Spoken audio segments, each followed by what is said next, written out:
The United States, Israel, and Europe are amassing strategic assets in the Middle East. The Nimitz carrier strike group may reach the region by Saturday morning. Israel is also continuing its preparations for war. Today, let's take a closer look at this topic. Let's get right to it. Before that, I have published a book this time, and it's also my first merchandise. It's at Kyobo Bookstore and nearby stores, so please check it out if you can. I'd appreciate it. Currently, the United States ship Lincoln, a Nimitz-class aircraft carrier, is continuing to move toward the Middle East. In fact, the Lincoln was scheduled to arrive near the Middle East on Sunday, but it kept getting delayed and has only just arrived now. Another interesting thing is that until now, the Lincoln had been sailing with its transponder on, so its location could be tracked to some extent. But the problem is, now it's sailing with the transponder turned off, so it's impossible to determine its exact location. The Lincoln is especially intimidating because it's escorted by several ships and destroyers that protect it, making it more formidable. It also carries various aircraft. The air wing consists of 8 squadrons, expected to significantly boost America's offensive power.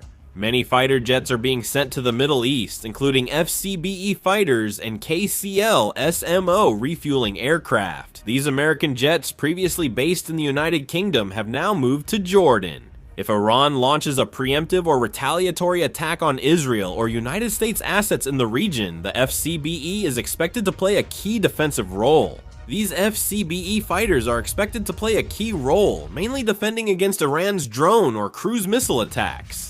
The United States Central Command still denies any direct connection of Air Force or strategic assets to the region. Revealing the FCBE fighters landing in the Middle East on January 21st suggests they are preparing something. The number of CECBE Globemaster transport aircraft is rising, with many arriving in the Middle East. Meanwhile, United States strategic assets are being quietly but systematically deployed nearby.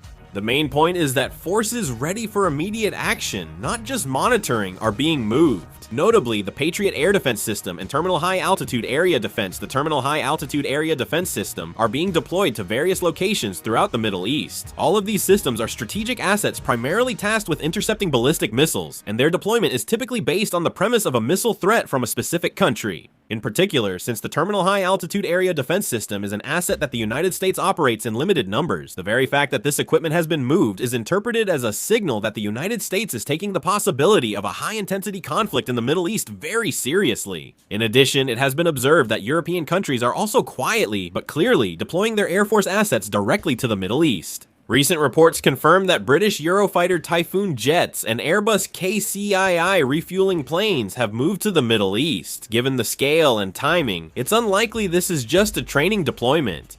The British Ministry of Defense confirmed that several Eurofighter Typhoon jets have been deployed to Al Udeid Air Base in Qatar. This base is a major hub for United States and allied forces in the Middle East, and stationing jets there puts the entire region within operational range. The British Ministry of Defense explains that this deployment was carried out at the request of the Qatari government under the defense agreement between the United Kingdom and Qatar. However, considering the timing and the surrounding situation, there is growing analysis that this is a preemptive measure in response to regional instability.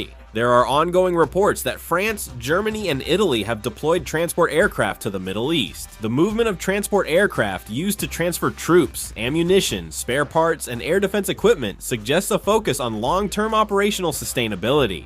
Interestingly, Germany and France are intentionally not offering official explanations or comments about these military asset movements. Normally, if it's just a routine exercise or regular deployment, there would be a public explanation. However, maintaining silence like this suggests that there may be significant military decisions with political repercussions involved. What we should pay more attention to is that this trend is quite similar to past cases. In summer 2025, before an airstrike on Iran's nuclear sites, the United States military greatly increased carrier strike groups, air defenses, and air power in the Middle East. They officially focused on deterrence and defense then, but it ultimately resulted in military action. If we look at the current patterns and speed of force movements being observed in the Middle East, as well as the range of participating countries, we can see that a very similar situation to that time is unfolding once again. This means we are entering a phase that cannot be taken lightly. Israeli Prime Minister Netanyahu announced in Jerusalem that Iran will face a powerful response like never before. According to the New York Post, Prime Minister Netanyahu told the Israeli parliament they are closely watching events in Iran, are impressed by the Iranian people's fight for freedom, welfare, and justice, and are witnessing the atrocities committed by Iran's rulers. He also stated that if a new government forms in Iran, they are prepared to face major airstrikes from Iran, as Israeli officials have said.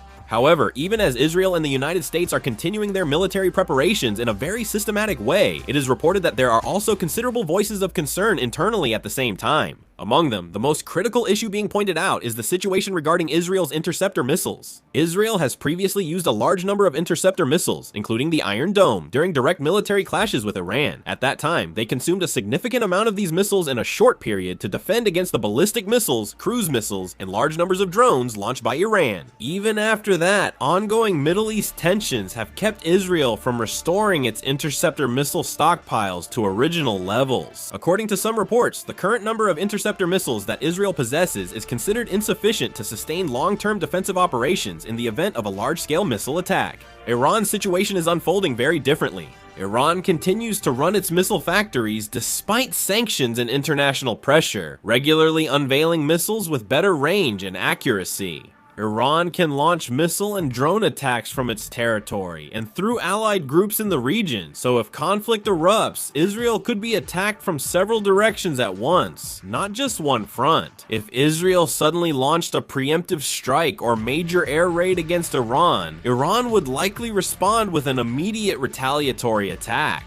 Especially, it is difficult to completely rule out the possibility that some of Iran's ballistic missile warheads could reach Israeli territory, regardless of whether interception attempts are successful or not. There are concerns that both military and civilian infrastructure, including large cities, could face direct threats. Ultimately, the current state of readiness shown by Israel and the United States reflects the challenge of not only strengthening offensive capabilities, but also addressing the limitations of their defensive assets at the same time. Many analysts think this could become a key factor in shaping the Middle East's future. Now, when we put all these developments together, the prevailing assessment is that the situation unfolding in the Middle East has moved beyond diplomatic pressure or warnings and is entering a clear stage of war. The fact that the United States Aircraft Carrier Strike Group is heading directly to the waters near the Middle East is being interpreted as more than just preparing for accidental clashes. It means they are in a posture to respond immediately if an actual armed conflict breaks out. Also, boosting both air defense and air force strength suggests both offensive and defensive plans are being considered. Because an aircraft carrier strike group represents political and military power, its presence in the Middle East signals the United States views the situation there as very serious. Israel reportedly remains on high alert, not ruling out a full-scale conflict. The Israeli military is strengthening its defensive posture, focusing on its air defense network, while also maintaining a state of readiness to launch operations at any time, centered on its air force and intelligence assets. Amidst all this, one particularly noteworthy development has been observed. An order has been issued to evacuate non-essential personnel from the Al Udeid Air Base in Qatar.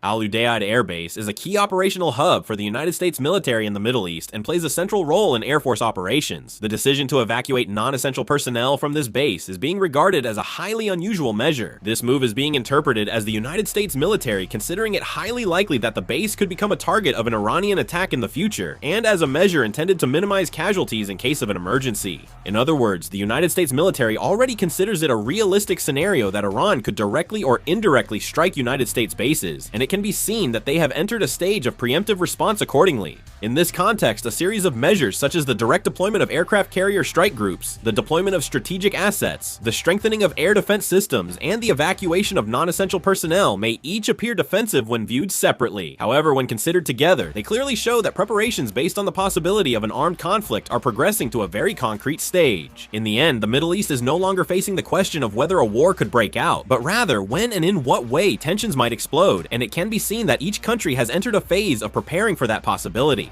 Every minor move now signals future developments, according to ongoing analyses. What are your thoughts on the situation? Please feel free to leave your thoughts in the comments. That concludes the video. Thank you.